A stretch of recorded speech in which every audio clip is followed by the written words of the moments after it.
Buonasera e ben ritrovati con l'informazione flash di newsicilia.it. In apertura il ponte sullo stretto che non risolverà nessuno dei problemi del Mezzogiorno, al contrario rischia di peggiorarli distruggendo una ricchezza già esistente.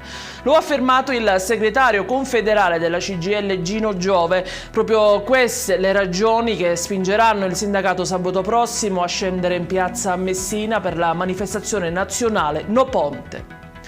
È deceduto Giuseppe Salvatore La Rosa, l'operaio di 60 anni originario di Belmonte Bezzagno, rimasto gravemente ferito 3 giorni fa dopo essere caduto da un'impalcatura al terzo piano di un cantiere edile del Policlinico di Palermo. L'uomo aveva riportato un grave emorragia cranica ed era ricoverato nel reparto di terapia intensiva, dove le sue condizioni sono però precipitate.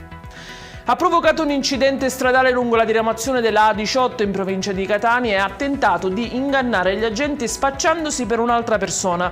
Così un catanese di 45 anni, agitato e insofferente, è stato arrestato. L'uomo stava guidando un'auto senza aver mai conseguito la patente e deteneva anche della droga.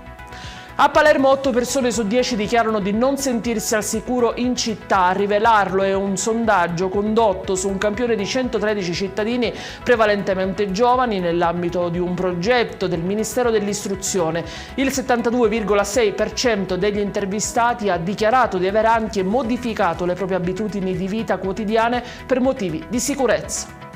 E in chiusura le previsioni meteo per domani, dove un campo di alte pressioni abbraccerà la Sicilia garantendo tempo stabile e soleggiato con qualche isolato annuvolamento nel pomeriggio. Le temperature scenderanno però ancora un po'.